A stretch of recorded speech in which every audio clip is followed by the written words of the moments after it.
이어서 다음 뉴스 순위의 제목은 기적을 믿습니다. 이런 제목입니다. 그 세월호 침몰 사고가 이어진 다음에 아까도 말씀드렸지만 그 실종자 가족들이 그 진도에 있는 실내 체육관에 이렇게 모여 있는데 그 관련 소식을 한번 전해드리겠습니다. 고정현 기자가 준비했습니다. 네, 저는 지금 침몰한 세월호 실종자 가족들이 모여있는 진도 실내체육관에 나와 있습니다. 이 사고 닷새째를 맞았지만 실종자 가족들은 아직까지도 신라 같은 희망을 가지며 기적이 일어나길 기도하고 있는데요. 하지만 시간이 지나갈수록 가족들의 눈물은 점점 말라만 가고 있습니다. 이 정부를 상대로 더딘 구조 작업에 쉰목이 터져라 항의도 해보고 제발 서둘러 달라고 빌어도 보지만 기다리던 소식은 들려오지 않고 있습니다. 조금 전 정홍원 국무총리가 약 1시간 정도 실종자 가족 대표를 면담하고 돌아갔는데요. 가족들이 원하는 병원으로 모두 이송해주고 실종자 가족 뜻대로 합동 안치실과 분향소를 설치해주겠다는 약속을 했습니다. 이에 앞서 일부 실종자 가족들은 대통령을 한 번 더 만나야겠다며 오늘 새벽에 청와대 방문을 결정했는데요. 새벽 3시쯤 정 총리가 체육관을 방문해 정부가 필사적으로 노력 중이니 청와대로 가지 말라며 달래봤지만 초조한 마음의 가족들을 설득하지는 못했습니다. 일부 가족들이 정 총리의 차를 3시간가량 둘러싸는 동안 70여 명은 체육관에서 청와대로 가기 위해 도보 행진을 했는데요.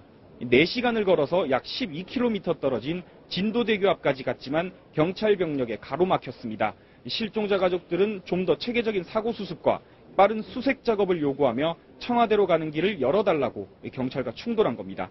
하지만 경찰은 진도대교에서 가족들의 안전이 우려된다며 병력 400여 명을 동원해 막아섰습니다.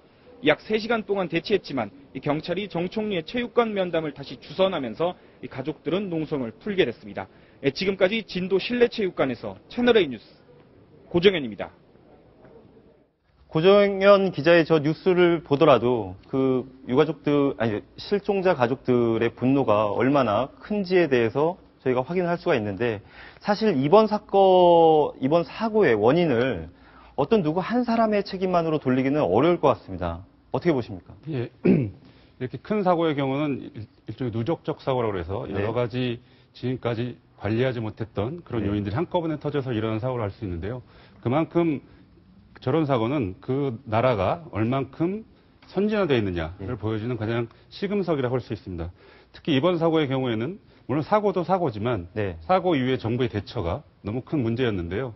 그러니까 이런 부분들이 사실은 진작부터 매뉴얼화가 돼 있어서 어떤 일이 생기면 누가 무엇을 어떻게 한다라는 것들이 총정돼 있어서 그 매뉴얼을 보면 내가 이 일을 하면 되는구나. 나는 이렇게 하면 되는구나.